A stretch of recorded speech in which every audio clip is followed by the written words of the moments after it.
날카로운 파열음과 함께 머릿속에서 무언가 깨지는 듯한 감각. 서지혁은 지독한 두통 속에서 억지로 눈꺼풀을 들어올렸다. 눈에 들어온 것은 익숙한 자신의 방이 아닌 낯선 호텔 스위트룸의 화려한 천장이었다.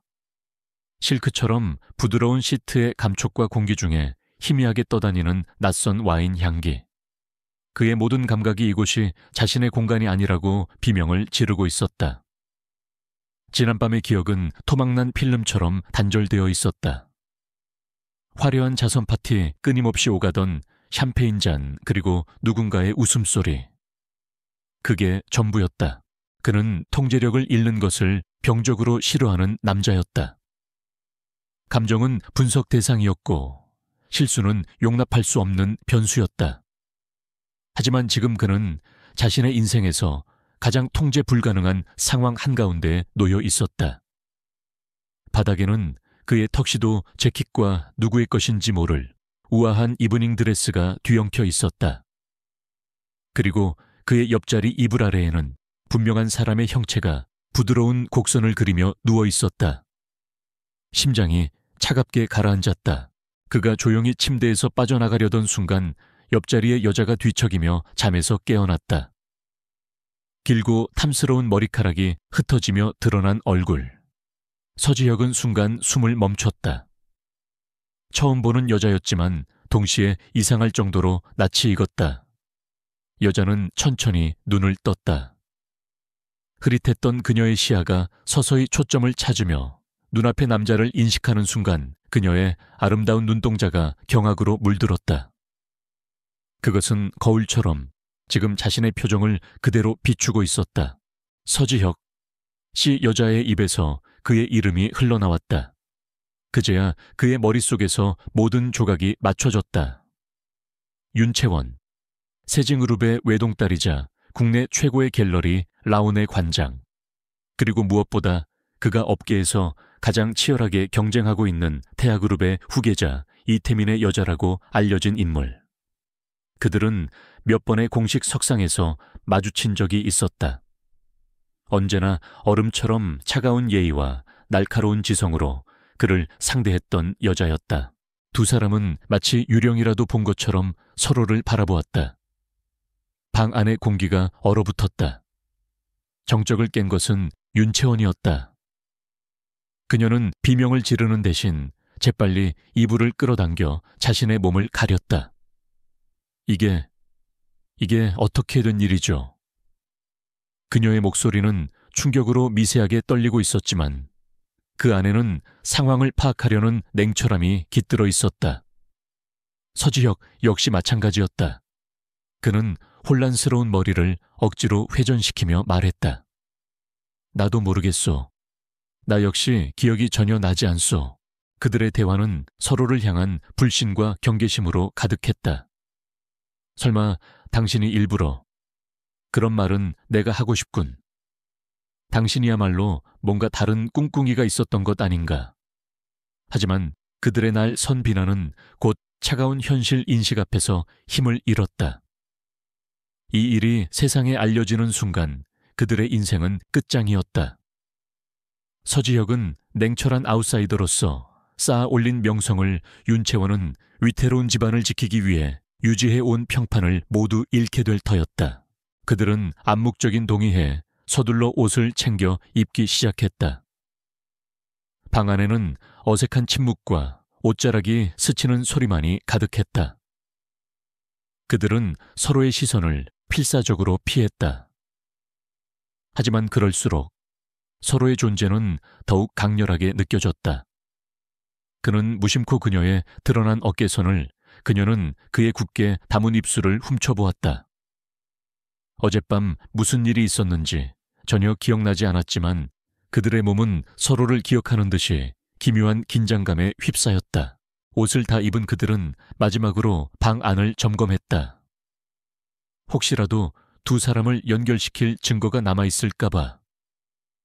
하지만 방 안은 그들의 혼란스러운 마음처럼 어지러울 뿐 어떤 단서도 찾을 수 없었다. 오늘 일은 없었던 겁니다. 윤채원이 먼저 입을 열었다. 그녀는 이미 평소의 냉정한 갤러리 관장으로 돌아와 있었다. 우리는 서로를 본 적도 없고 이 방에 온 적도 없는 거예요. 절대로. 그녀의 말에 서지혁은 말없이 고개를 끄덕였다. 그들이 막 문을 열고 각자의 흔적을 지운 채 조용히 헤어지려던 바로 그 순간이었다. 방 안에 켜져 있던 텔레비전에서 아침 뉴스가 흘러나오고 있었다. 앵커의 목소리가 그들의 발걸음을 붙잡았다. 어젯밤 열린 자선 파티 소식에 이어 재계를 깜짝 놀라게 할 소식이 들어왔습니다.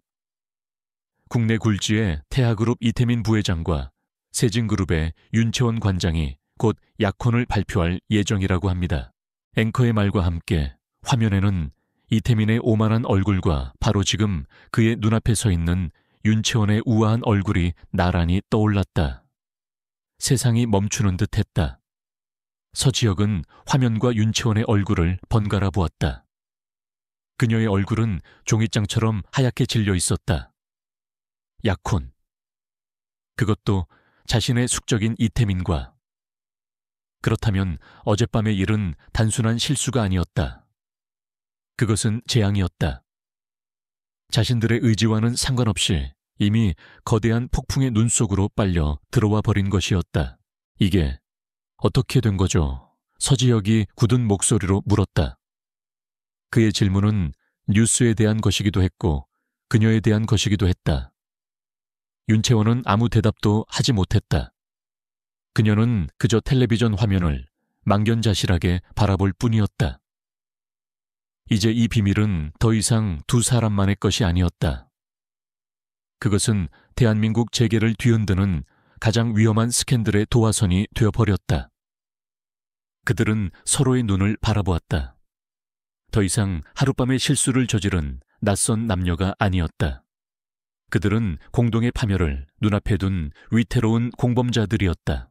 약혼 발표라는 폭탄이 터진 후 서지혁과 윤채원의 삶은 겉으로는 아무 일 없다는 듯이 흘러갔다. 하지만 그들의 내면에서는 보이지 않는 전쟁이 시작되고 있었다. 서지혁은 자신의 회사 이노베이트 퀀텀의 사무실에서 세기의 통신 사업권을 따내기 위한 프레젠테이션 준비에 몰두했다. 그는 언제나처럼 냉철하고 논리적이었지만 집중력은 예전 같지 않았다. 그의 머릿속에서는 이태민의 오만한 얼굴과 그 옆에 서 있던 윤채원의 창백한 얼굴이 교차하며 떠올랐다. 윤채원 역시 자신의 갤러리 라온에서 평온한 일상을 연기하고 있었다. 쏟아지는 약혼 축하 인사와 부러움 섞인 시선 속에서 그녀는 우아하게 미소 지으며 감사 인사를 전했다. 하지만 아무도 없는 관장실에 홀로 남았을 때 그녀의 미소는 사라지고 깊은 불안감이 그녀를 덮쳤다. 이태민에게서 걸려온 전화는 그녀의 불안감을 더욱 증폭시켰다. 그의 목소리는 다정했지만 그 안에는 그녀의 모든 것을 소유하려는 집요한 집착과 통제욕이 숨겨져 있었다. 그리고 며칠 후 그들은 운명의 장난처럼 다시 마주쳤다. 통신사업 프로젝트의 공식 브리핑 현장. 업계의 모든 거물들이 모인 그곳에 이태민은 자신의 약혼 여인 윤채원의 팔짱을 낀 채 위풍당당하게 등장했다. 그는 자신의 트로피를 과시하는 승리자처럼 보였다. 서지혁은 그들을 발견하고 잠시 숨을 멈췄다. 그는 애써 시선을 피하며 자신의 팀원들과 프로젝트에 대한 이야기를 나누는 척했다. 회의실의 공기는 팽팽한 긴장감으로 가득했다. 이태민은 발표 내내 서지혁의 이노베이트 퀀텀을 겨냥한 날 선 발언을 서슴지 않았다. 그는 서지혁을 근본 없는 신흥 강자로 폄하하며 전통과 자본을 갖춘 태하그룹만이 이 프로젝트를 성공시킬 수 있다고 역설했다. 서지혁은 그의 유치한 도발에 일절 대응하지 않고 오직 데이터와 논리만으로 자신의 비전을 제시했다. 하지만 그의 차가운 시선은 가끔 이태민의 옆에 인형처럼 앉아있는 윤채원에게로 향했다. 그들의 눈이 허공에서 마주치는 순간 두 사람은 마치 감전이라도 된 것처럼 빠르게 시선을 피했다. 그 짧은 순간에 그들은 서로의 눈 속에서 같은 종류의 불안과 공포를 읽었다. 윤채원은 태아그룹의 안주인 역할을 완벽하게 연기하고 있었지만 서지혁은 그녀의 미소 뒤에 숨겨진 미세한 떨림을 감지할 수 있었다. 그녀는 지금 이 순간 지옥의 가장자리 위에서 아슬아슬한 줄타기를 하고 있었다. 브리핑이 끝나고 서지혁은 지친 몸을 이끌고 자신의 사무실로 돌아왔다. 그날 밤 입었던 턱시도가 세탁소에서 배달되어 와 있었다. 그는 그 끔찍한 기억의 증거물을 옷장 깊숙이 던져버리려던 참이었다. 하지만 재킷을 드는 순간 안주머니에서 작고 딱딱한 무언가가 손에 잡혔다. 의아한 표정으로 그것을 꺼내본 그는 자신의 눈을 의심했다. 그의 손바닥 위에는 달빛을 닮은 작은 진주가 박힌 한쪽 귀걸이가 놓여 있었다. 그는 그것이 누구의 것인지 즉시 알 수 있었다. 그날 밤 파티장에서 윤채원의 귓가에서 희미하게 빛나던 바로 그 귀걸이였다. 그런데 왜 이것이 자신의 재킷 안주머니에 들어있는 거지 술에 취해 비틀거리는 와중에 우연히 들어갈 수 있는 위치가 아니었다. 그것은 마치 누군가 의도적으로 넣어둔 것처럼 너무나도 생뚱맞은 곳에 자리하고 있었다. 그의 머릿속에서 경고음이 울리기 시작했다. 그는 귀걸이를 든 채 지난밤의 기억을 필사적으로 되짚어 보려 했다.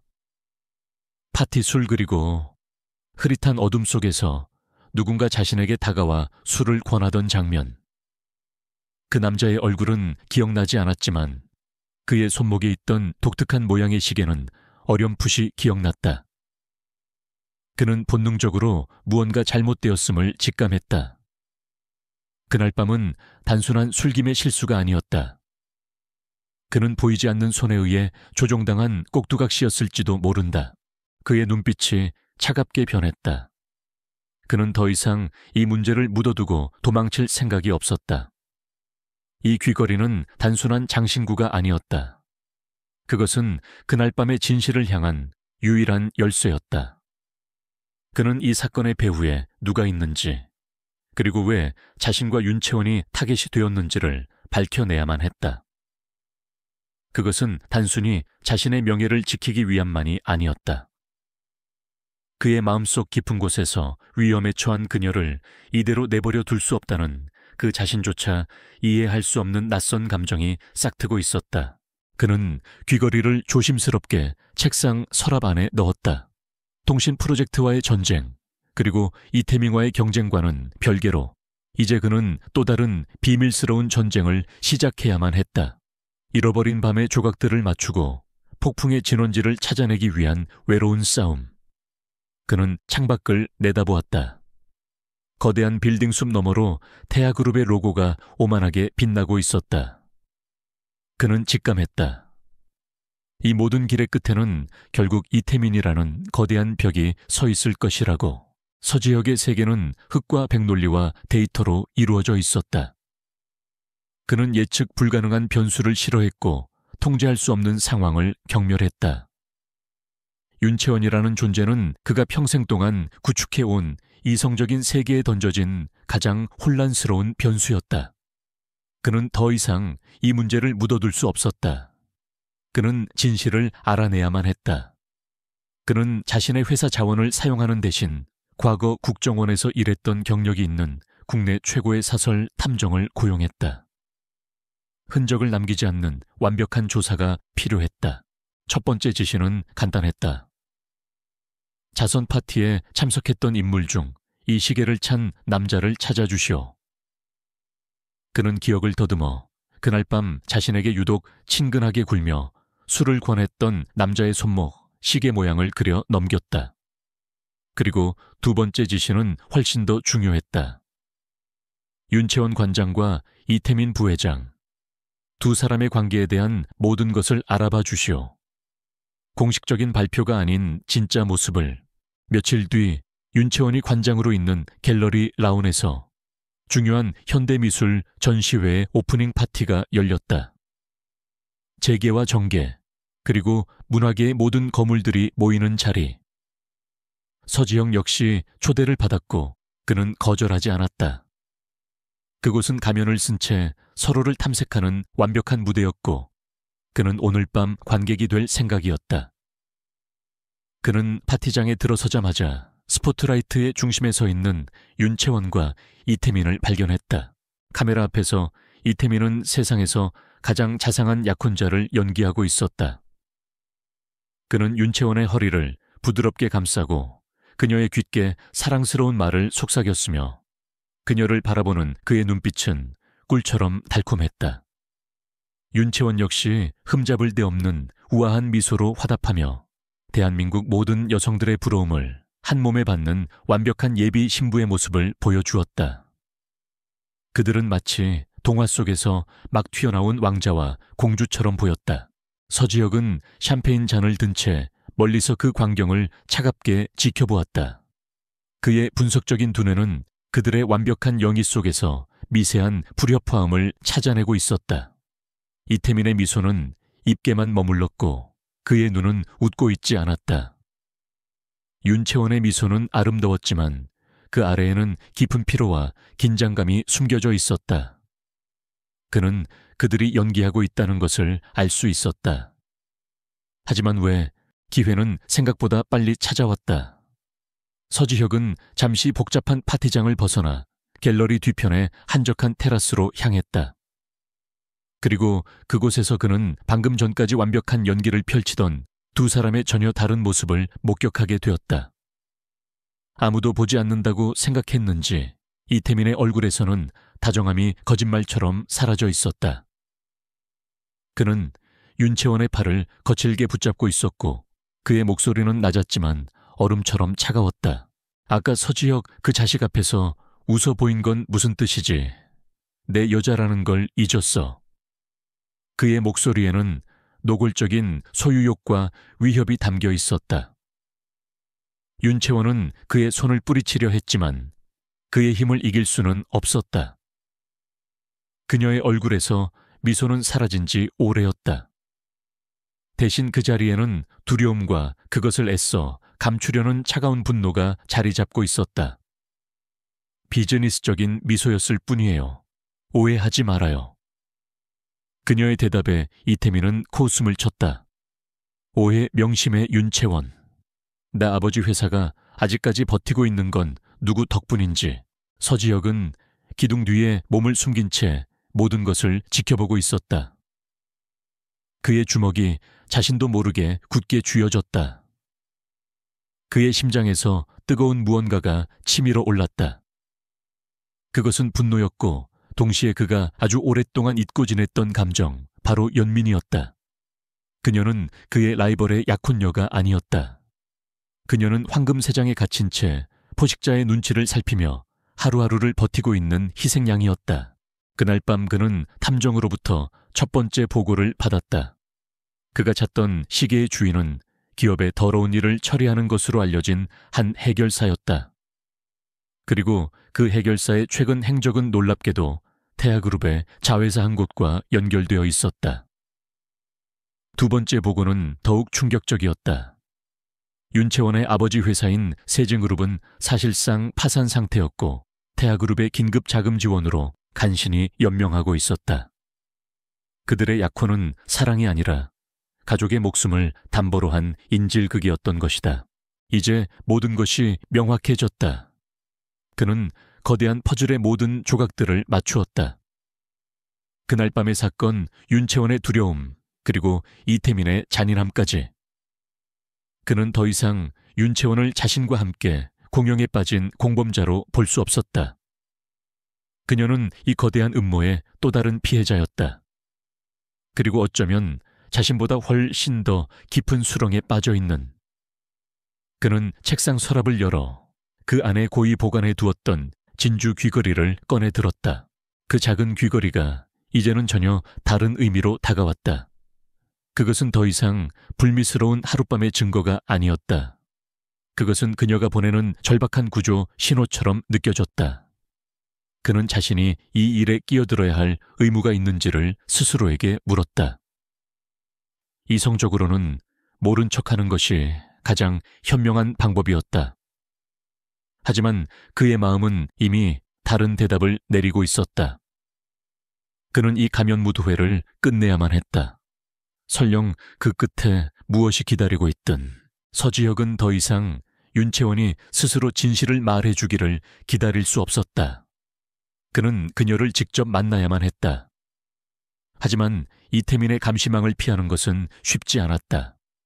그는 익명의 선불폰을 이용해 그녀의 갤러리에 작품을 기증하고 싶어하는 해외의 비밀 컬렉터인 척 접근했다.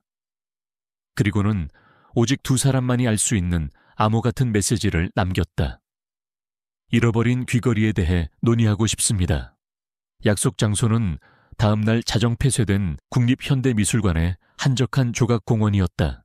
다음날 밤 약속 장소에 먼저 도착한 것은 서지혁이었다.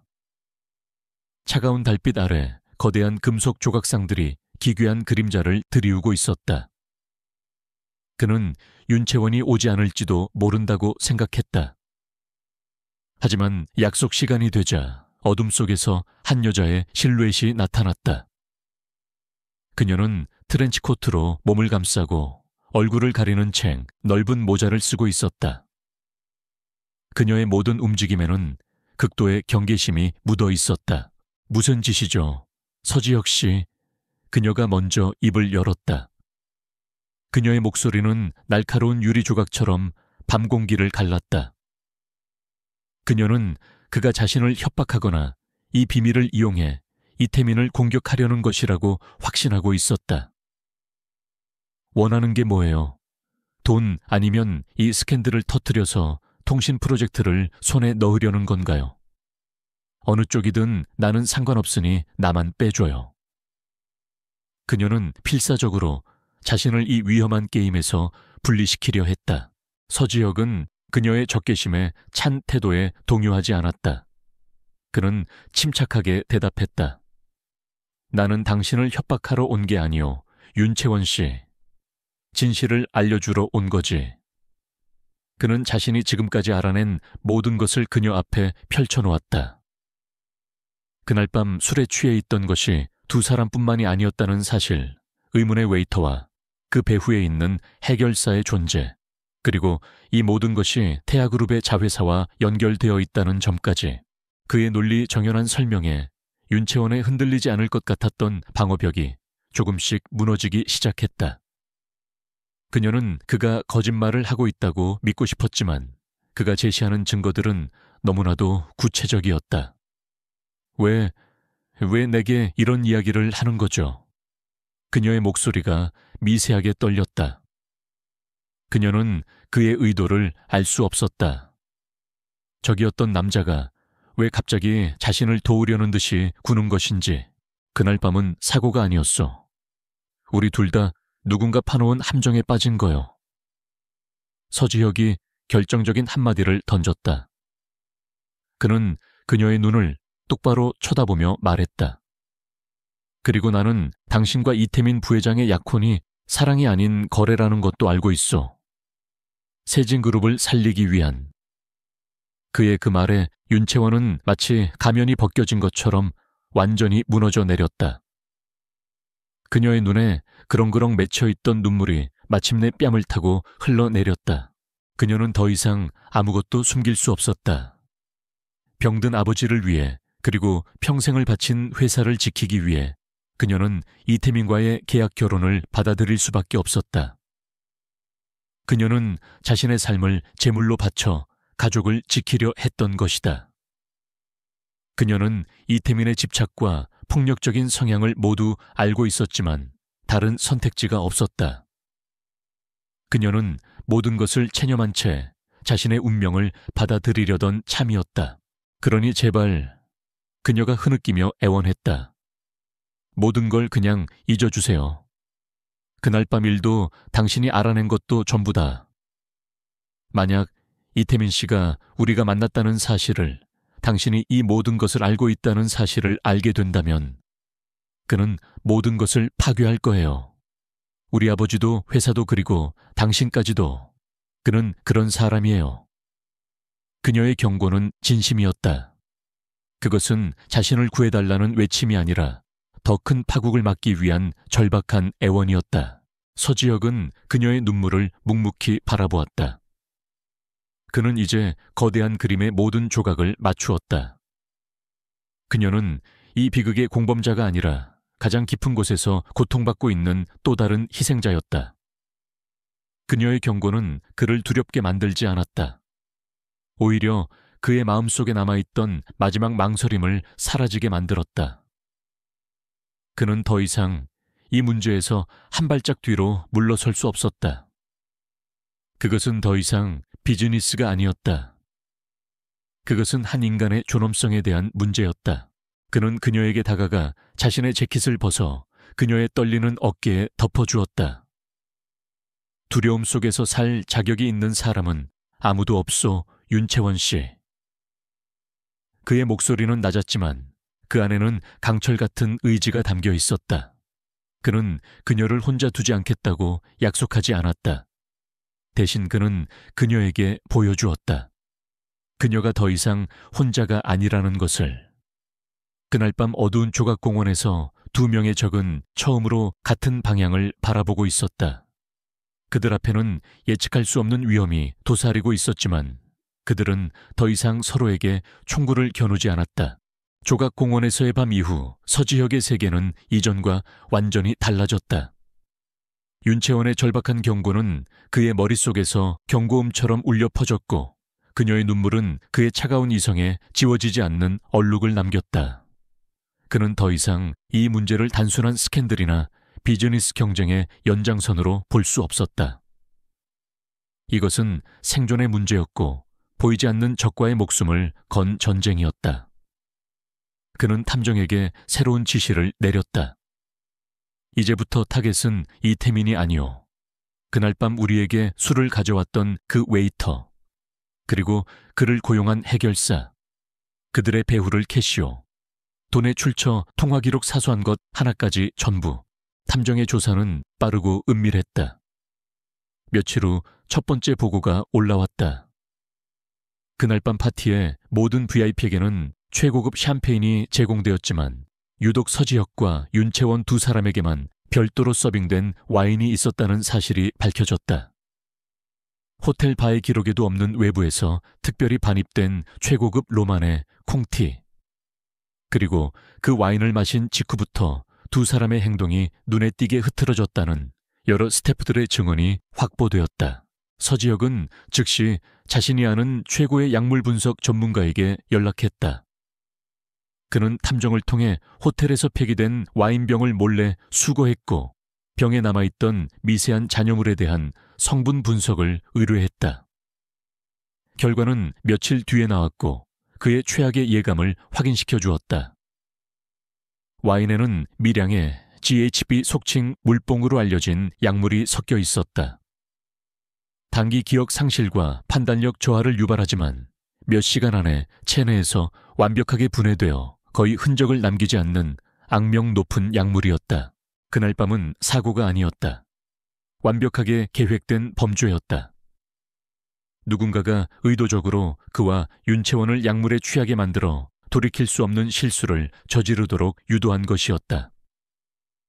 분노가 그의 머리끝까지 치밀어 올랐다.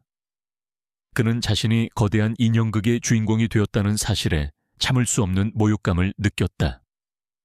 그렇다면 감독은 누구인가? 당연히 모든 의심은 이태민에게로 향했다. 그는 자신의 약혼녀를 감시하고 통제하기 위해 이런 비열한 짓까지 서슴지 않는 남자였다. 하지만 탐정의 다음 보고는 그의 예상을 완전히 뒤엎었다. 해결사의 행방은 묘연했지만 그의 계좌로 거액의 돈을 보낸 출처를 찾아낸 것이었다. 그것은 테아그룹이 아니었다. 미라지 캐피탈이라는 이름의 서류상으로만 존재하는 유령 회사였다. 서지혁은 자신의 모든 정보력을 동원해 그 유령 회사의 실체를 파고들기 시작했다. 그리고 마침내 자금의 최종 출처를 확인하는 순간 그는 등골이 서늘해지는 것을 느꼈다. 그 돈은 대한그룹의 박성진 회장이 관리하는 비밀 비자금 계좌에서 나온 것이었다. 박성진 회장. 그는 한국 재계의 살아있는 화석이자 가장 무자비한 기업 사냥꾼으로 알려진 인물이었다. 그는 서지혁의 아버지와 이태민의 아버지가 젊은 시절부터 평생을 경쟁해 온 숙적이었다. 그는 언제나 한 발 뒤에 물러서서 젊은 사자들의 싸움을 지켜보다가 그들이 지쳐 쓰러지면 모든 것을 집어삼키는 늙고 교활한 하이에나였다. 이제야 모든 것이 이해가 갔다. 박 회장에게 서지혁과 이태민은 눈엣가시 같은 존재였다. 혁신적인 기술로 무장한 신흥 강자와 막강한 자본을 등에 업은 전통의 강자. 그들이 손을 잡거나 어느 한쪽이 승리하여 시장을 독점하게 되면 대항그룹이 설 자리는 좁아질 것이 뻔했다. 그래서 그는 EJ 즉 오랑캐로 오랑캐를 제압하는 계략을 꾸민 것이었다. 그는 두 사람 사이에 스캔들이라는 불을 질러 그들이 서로를 물어뜯으며 공멸하기를 바랐던 것이다. 통신 프로젝트는 그 전쟁의 명분에 불과했다. 서지혁은 거대한 체스판의 진정한 주인을 깨달았다.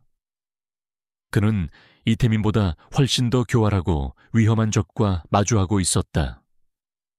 이 싸움은 더 이상 개인적인 명예나 윤채원을 지키는 수준의 문제가 아니었다. 이것은 자신의 회사, 그리고 한국 IT 산업의 미래가 걸린 거대한 전쟁이었다. 그리고 이 전쟁에서 그는 결코 혼자 싸울 수 없었다.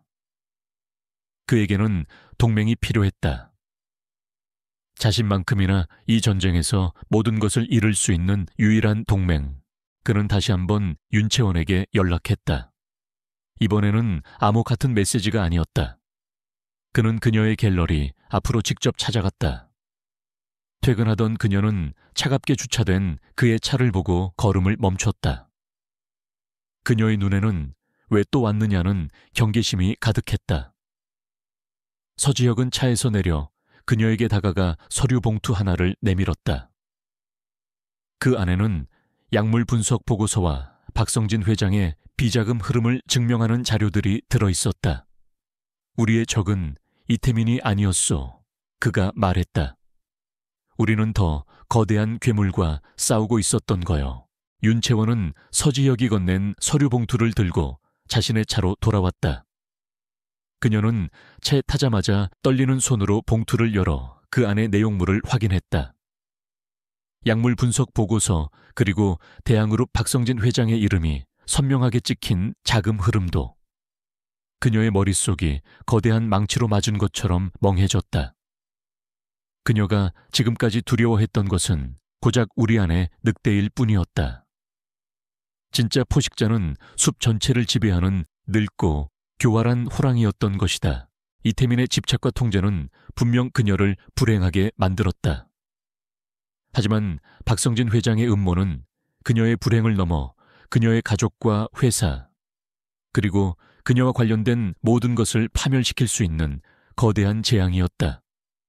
그녀는 깨달았다. 이태민과의 약혼은 더 이상 그녀를 지켜주는 방패가 아니라 오히려 그녀를 박 회장의 게임판 위에 올려놓은 가장 위험한 미끼였음을. 그녀는 이대로 가만히 앉아서 당할 수만은 없었다. 그녀는 서지혁에게 먼저 연락했다. 도와주세요 라는 말 대신 그녀는 전략회의가 필요합니다 라는 짧은 메시지를 보냈다. 다음 날 밤 그들은 서지혁이 비밀리에 운영하는 최첨단 보안 시스템을 갖춘 개인 데이터 연구소에서 다시 만났다. 그곳은 외부와 완벽하게 차단된 그들만의 작전 기지였다. 어색한 적개심은 사라졌지만 그 자리는 훨씬 더 무거운 긴장감이 채우고 있었다. 그들은 이제 적이 아니라 거대한 적 앞에 선 위태로운 동맹이었다. 박 회장의 최종 목표는 단순한 통신 프로젝트가 아닐 거요. 서지혁이 먼저 입을 열었다. 그는 거대한 스크린 위에 여러 개의 기업 구조도를 띄웠다. 그는 우리 두 회사가 서로를 물어뜯으며 약해진 틈을 타 스캔들을 터뜨려 주가를 폭락시킬 계획이야. 그리고 휴지 조각이 된 주식을 헐값에 사들여 회사 전체를 집어삼키려는 속셈이지. 그의 분석은 냉철하고 정확했다. 그들은 단순히 프로젝트를 뺏기는 수준이 아니라 존재 자체가 지워질 위기에 처해 있었다. 윤채원이 그의 말을 받았다. 그렇다면 그가 스캔들을 터뜨리기 위해 사용할 무기가 있겠군요. 그날 밤 호텔에서 찍은 사진이나 영상 같은 결정적인 증거. 그녀의 목소리는 차분했지만 그 안에는 혐오감이 서려 있었다. 그들은 박 회장이 그 증거를 공개하기 전에 먼저 그것을 찾아내 파괴해야만 했다. 그것이 그들의 첫 번째 공동 목표였다. 그들은 각자의 역할을 분담했다. 서지혁은 자신의 기술력과 정보력을 이용해 돈을 받고 사라진 해결사의 행방을 추적하기로 했다. 윤채원은 훨씬 더 위험한 역할을 맡았다. 그녀는 이태민의 약혼녀라는 가면을 쓴 채 태아그룹과 박성진 회장의 내부 동향을 파악하고 정보를 빼내는 스파이가 되어야만 했다. 그녀의 작은 실수 하나가 모든 것을 끝장낼 수도 있는 아슬아슬한 외줄타기였다. 할 수 있겠소? 서지혁이 걱정스러운 눈으로 물었다. 그의 눈빛에는 처음으로 그녀를 향한 인간적인 염려가 담겨 있었다. 윤채원은 그의 눈을 피하지 않고 단호하게 고개를 끄덕였다. 해야만 하죠. 이것은 내 가족의 목숨이 걸린 일이기도 하니까. 그녀의 대답에 그는 더 이상 아무 말도 하지 않았다. 그는 그녀가 생각했던 것보다 훨씬 더 강한 여자라는 것을 깨달았다. 그렇게 그들의 비밀스러운 공조가 시작되었다. 낮에는 윤채원은 완벽한 약혼녀를 연기하며 이태민과 함께 사교계 파티에 참석하고 그의 사업 파트너들과 어울렸다. 그녀는 특유의 우아함과 지성으로 사람들의 경계심을 허물고 그들의 대화 속에서 박성진 회장과 관련된 정보들을 조각보처럼 하나씩 모아나갔다. 밤이 되면 그녀는 그 정보들을 암호화된 메시지로 서지혁에게 전달했다. 서지혁은 그녀가 보내온 정보들을 바탕으로 해결사의 예상도주 경로와 은신처의 범위를 좁혀나갔다. 동시에 그는 이태민과의 통신 프로젝트 경쟁에서도 한치의 양보 없는 싸움을 계속했다. 그는 낮에는 태아그룹과 싸우고 밤에는 대항그룹이라는 거대한 유령과 싸워야만 했다. 두 사람은 각자의 전선에서 보이지 않는 끈으로 연결된 채 위태로운 싸움을 이어나갔다. 어느 늦은 밤 작전 회의를 마친 후 서지혁은 돌아가려는 윤채원을 붙잡았다. 그는 그녀에게 작은 만년필 모양의 물건을 건넸다. 이건 그녀가 의아하게 묻자 그가 대답했다. 위급할 때를 위한 호신용 녹음기이자 위치 추적기요. 절대로 사용하게 될 일이 없기를 바라지만. 그의 무심한 말투 속에는 그녀의 안전을 걱정하는 진심이 담겨 있었다. 윤채원은 말없이 그것을 받아들었다. 그들의 관계는 얼음처럼 얇은 동맹이었지만 그 얼음 밑으로는 아주 조금씩 따뜻한 무언가가 흐르기 시작하고 있었다. 서지혁이 건네준 호신용 녹음기는 윤채원의 핸드백 가장 깊숙한 곳에 자리 잡았다. 그것은 단순한 기계가 아니었다. 칠흑 같은 어둠 속에서 자신이 혼자가 아니라는 것을 알려주는 희미한 등불과도 같았다. 그들의 공조는 더욱 대담하고 긴밀해졌다. 윤채원은 사교계의 여왕으로서 이태민과 박성진 회장의 주변을 맴돌며 그들의 대화와 계획에 대한 조각들을 수집했고 서지혁은 그 조각들을 바탕으로 적의 전체적인 그림을 완성해 나갔다. 마침내 서지혁의 탐정팀이 결정적인 단서를 찾아냈다. 그들을 함정에 빠뜨렸던 해결사가 박성진 회장의 차명으로 된 강원도의 한 별장에 숨어 있다는 첩보였다. 그리고 그곳에 그날 밤의 모든 진실이 담긴 증거, 즉 호텔방을 몰래 촬영한 원본 데이터가 보관되어 있을 것이라는 확신을 갖게 되었다. 이제 더 이상 기다릴 수 없었다. 그들은 그 증거를 직접 손에 넣어야만 했다. 경찰에 신고하는 것은 불가능했다. 박 회장의 영향력은 경찰 조직 깊숙이까지 뻗어 있었다. 그들은 스스로 이 위험한 작전을 감행해야만 했다. 그들의 비밀 아지트에서 두 사람은 별장의 설계 도면과 보안 시스템 구조도를 펼쳐놓고 침투 계획을 세웠다. 보안 시스템은 제가 맡죠. 윤채원이 먼저 말했다. 그녀는 갤러리를 운영하며 세계 최고 수준의 예술품 보안 시스템에 대해 해박한 지식을 가지고 있었다. 당신은 내부 네트워크를 뚫고 데이터의 위치를 찾아내어 그들의 역할 분담은 완벽했다.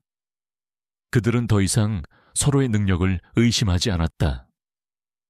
며칠 뒤 짙은 어둠이 깔린 강원도의 밤 두 사람은 검은 옷을 입은 채 목표물인 별장 근처에 잠입했다.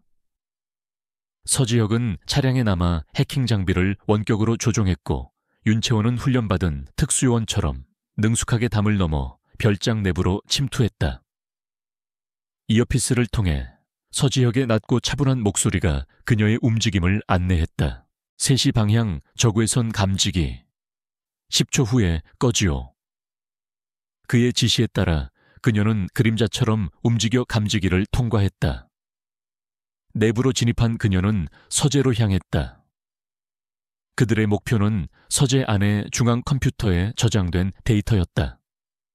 그녀가 컴퓨터 앞에 앉아 서지혁이 건네준 해킹용 USB를 꽂는 순간 외부에서 순찰하던 경비견들이 짖기 시작했다. 누군가 그들의 침입을 눈치챈 것이었다. 젠장 경비원들이 움직이고 있어. 5분 안에 모든 걸 끝내야 해.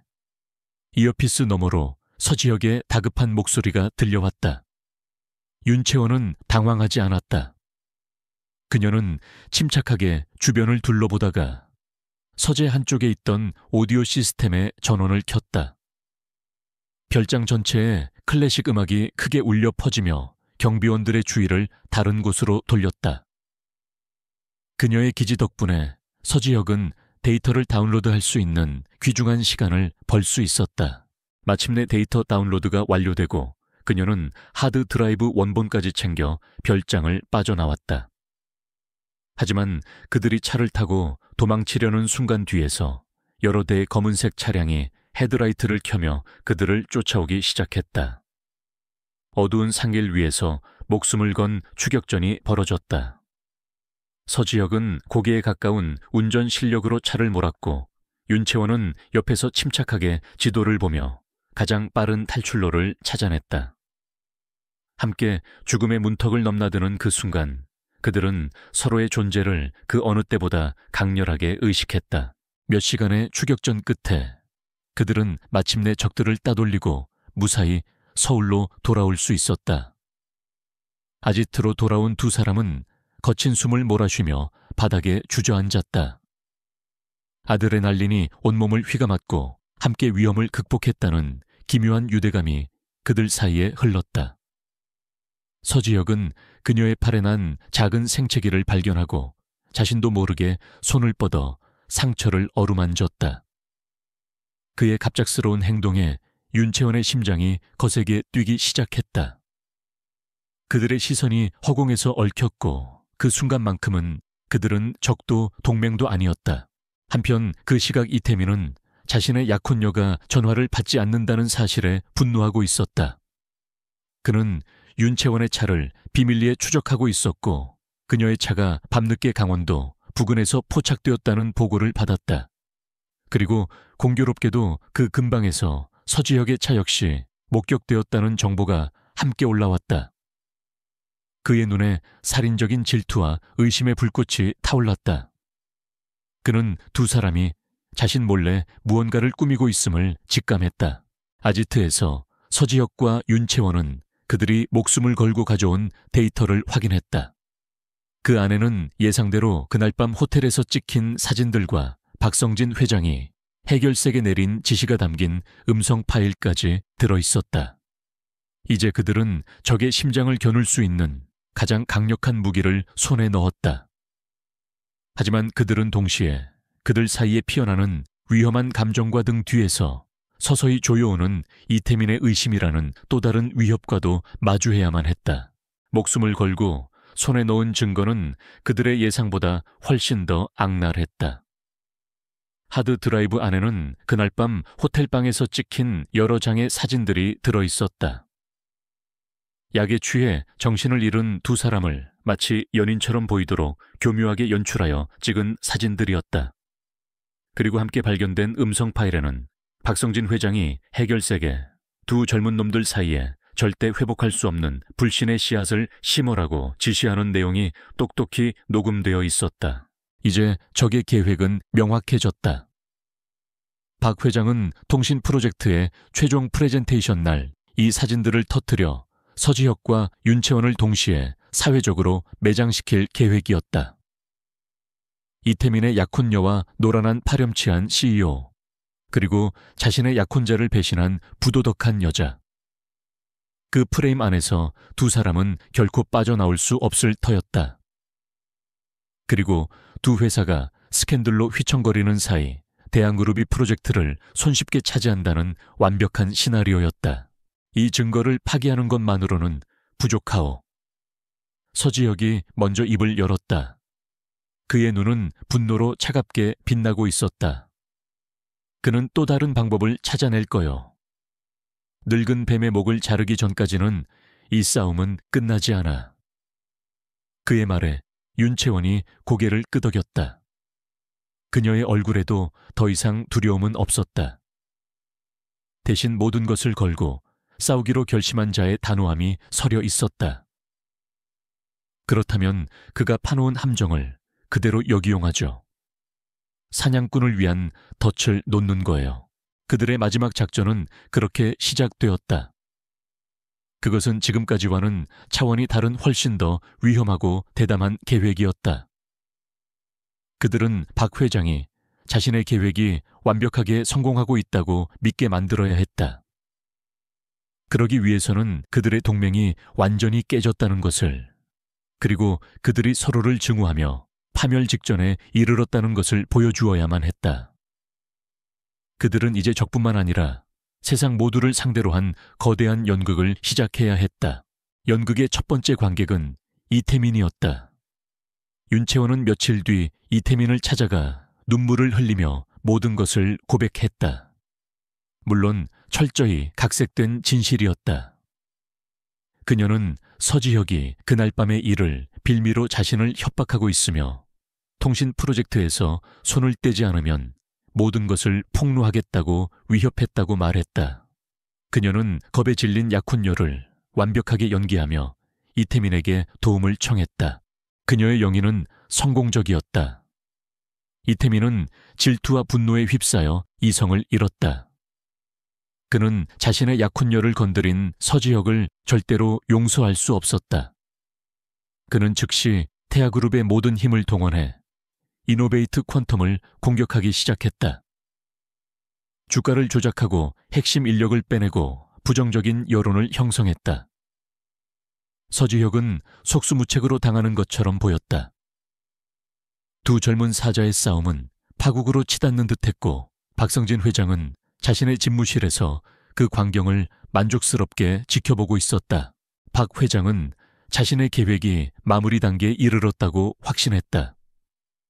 그는 최종 프레젠테이션 바로 전날 밤 준비해둔 사진들을 몇몇 유력 언론사와 핵심 투자자들에게 익명으로 발송했다.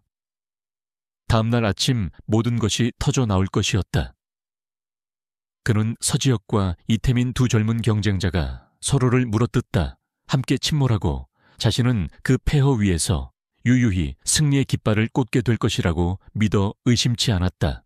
프레젠테이션 전날 밤 서지혁과 윤채원은 마지막으로 비밀 아지트에서 만났다.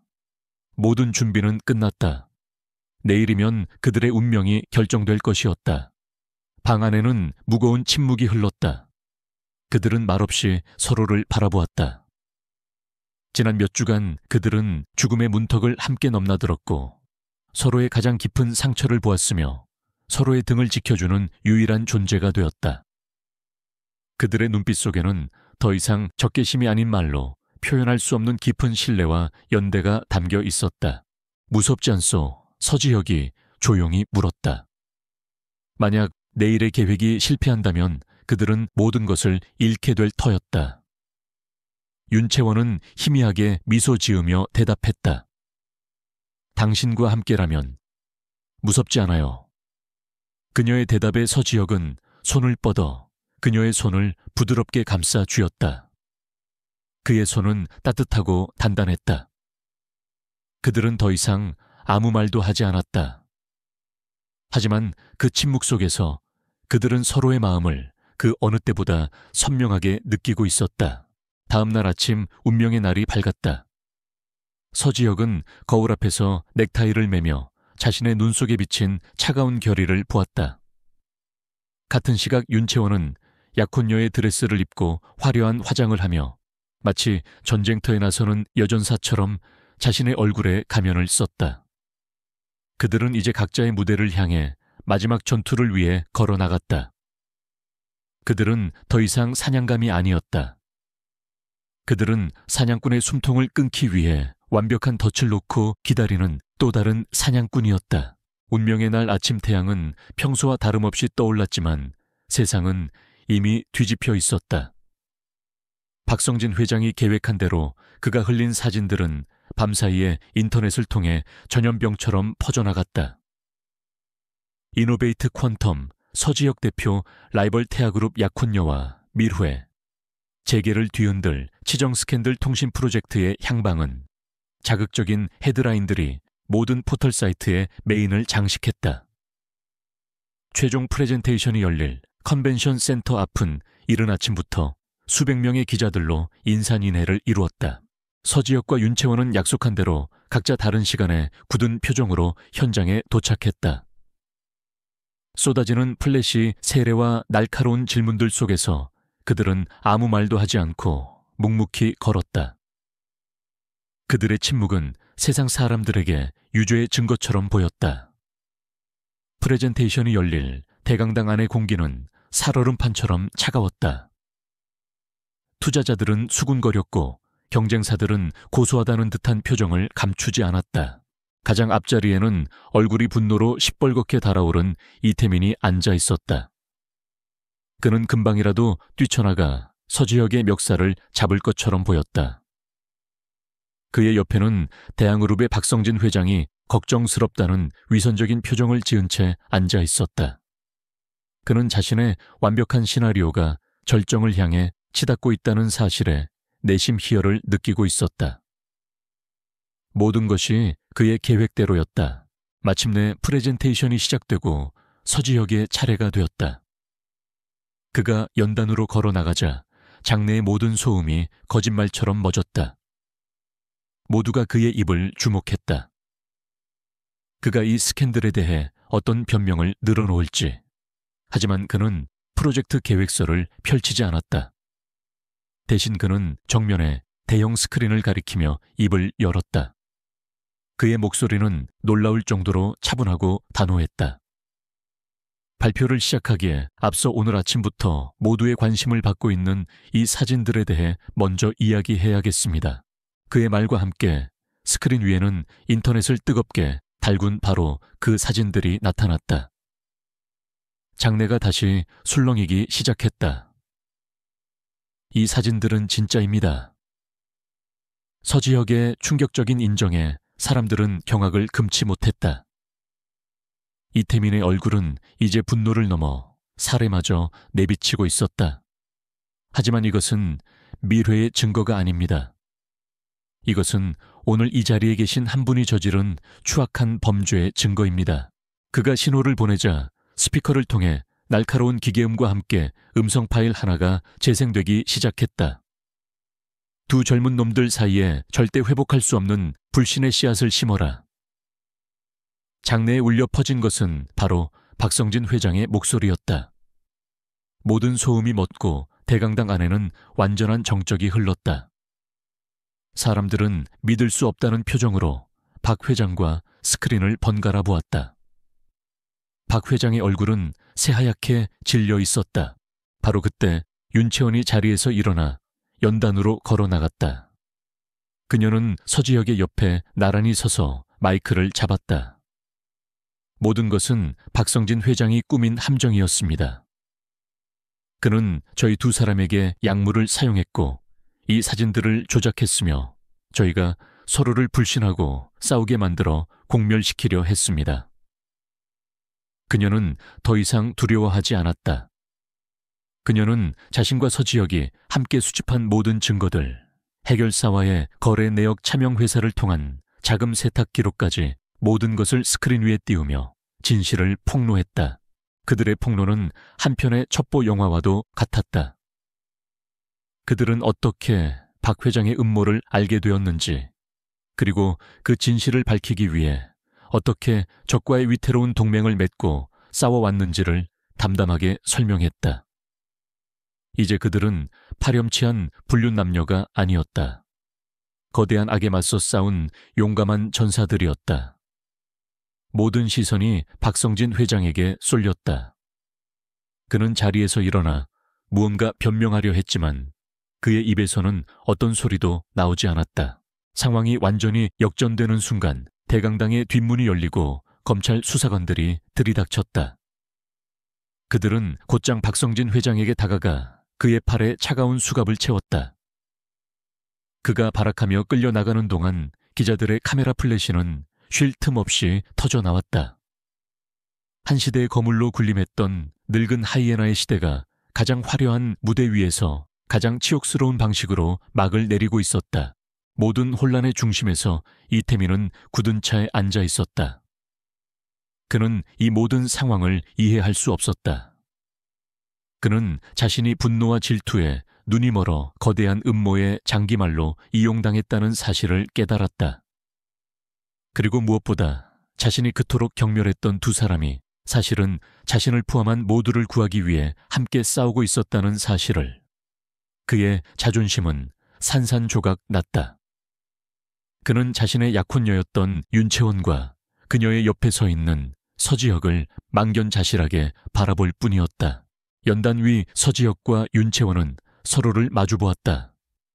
길고 길었던 전쟁이 끝났다. 그들은 프로젝트도 경쟁도 아닌 그보다 훨씬 더 중요한 가치를 지켜냈다. 수많은 카메라 불빛 속에서 그들의 눈에는 서로에 대한 깊은 신뢰와 함께 역경을 이겨낸 동지애, 그리고 그 이상의 복잡하고 뜨거운 감정이 흐르고 있었다. 심판은 끝났고 이제 그들 앞에는 새로운 이야기가 시작될 참이었다. 박성진 회장이 법의 심판대에 오르면서 한국 재계를 뒤흔들었던 거대한 폭풍은 마침내 끝이 났다. 그 폭풍이 남긴 상처는 깊었지만 동시에 새로운 질서를 위한 정화작용이기도 했다. 대한그룹은 오너 리스크로 인해 끝없는 추락을 거듭했고 태아그룹 역시 이태민 부회장이 경영 일선에서 물러나면서 리더십의 공백을 겪어야만 했다. 윤채원과 이태민의 약혼은 당연하게도 조용히 파기되었다. 이 모든 혼란의 중심에서 서지혁의 이노베이트 퀀텀은 오히려 더욱 굳건히 빛나고 있었다. 정직하고 용감하게 진실을 밝힌 그의 행동은 그에게 정의로운 경영인이라는 새로운 이미지를 안겨주었다. 통신 프로젝트는 당연히 그의 차지가 되었다. 그는 마침내 숙적을 꺾고 업계의 정상에 우뚝 섰다. 하지만 승리의 기쁨은 잠시뿐 그의 마음 한구석에는 설명할 수 없는 공허함이 자리 잡고 있었다. 그는 자신의 성공을 함께 나눌 사람이 없었다. 축하 파티의 소란스러움 속에서 그는 자신도 모르게 윤채원의 모습을 찾고 있었다. 그녀는 그날 이후 모든 언론 인터뷰를 거절하고 다시 자신의 갤러리 안으로 모습을 감춘 상태였다. 그녀의 아버지 회사인 세징그룹은 태아그룹의 그늘에서 벗어나 힘겨운 자력 회생의 길을 걷기 시작했다는 소식만 간간히 들려올 뿐이었다. 어느 주말 저녁 서지혁은 그녀의 갤러리 라온을 찾았다. 폐관 시간이 지난 갤러리 안에는 그녀 혼자 남아 있었다. 거대한 그림 앞에 서 있는 그녀의 뒷모습은 지쳐 보였지만 동시에 그 어느 때보다 자유롭고 단단해 보였다.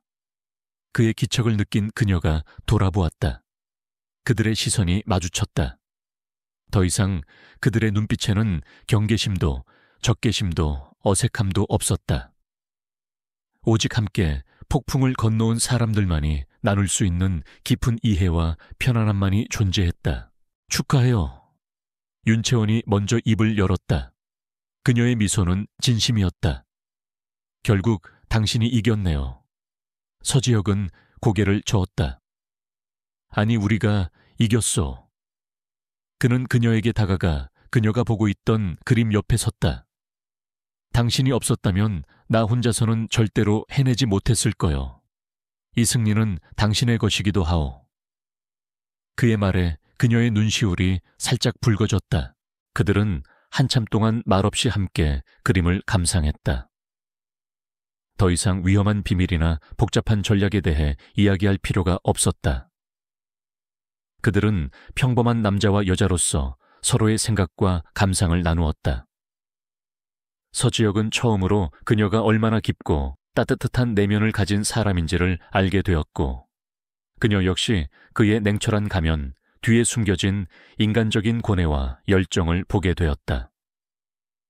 그들은 서로를 완전히 다른 눈으로 바라보기 시작했다. 우리는 최악의 방식으로 만났지. 갤러리를 나서는 길에 서지혁이 조용히 말했다. 그리고 전쟁 같은 시간을 함께 보냈어. 나는 더 이상 당신의 적도 당신의 동맹도 하고 싶지 않소. 그는 걸음을 멈추고 그녀를 똑바로 마주보았다. 그의 눈빛은 그 어느 때보다 진지했다. 나는 폭풍 속에서 내 옆을 지켜주었던 윤채원이라는 사람을 처음부터 다시 알아가고 싶소. 그것은 고백이었다. 화려한 수사도 거창한 약속도 없는 담백하지만 가장 진솔한 그의 마음이었다. 윤채원은 대답 대신 조용히 미소 지었다. 그 미소는 그 어떤 말보다 더 확실한 대답이었다. 그날 밤 이후 그들은 연인이 되었다. 그들은 맛있는 것을 먹고 영화를 보고 함께 산책을 하며 다른 평범한 연인들처럼 서로를 알아가는 시간을 보냈다. 그들의 관계에는 더 이상 거짓이나 가면이 없었다. 오직 서로의 상처를 보듬어주는 위로와 새로운 미래를 함께 꿈꾸는 설렘만이 존재했다. 그리고 몇 달 후 어느 맑은 아침, 서지혁은 자신의 침대에서 눈을 떴다. 창문으로 쏟아지는 햇살이 눈부시게 따스했다. 그는 고개를 돌렸다. 그의 옆에는 윤채원이 새근새근 평화롭게 잠들어 있었다. 그를 악몽으로 몰아넣었던 1년 전 호텔에서의 그 끔찍한 아침이 떠올랐다. 하지만 이제는 더 이상 두렵거나 혼란스럽지 않았다. 대신 그의 마음은 깊은 평온함과 행복으로 가득 차 있었다. 그녀가 인기척을 느끼고 천천히 눈을 떴다. 그를 발견한 그녀의 눈에는 더 이상 충격이나 경멸이 없었다. 오직 사랑과 신뢰가 담긴 부드러운 미소만이 가득했다. 좋은 아침. 그녀가 나직이 속삭였다.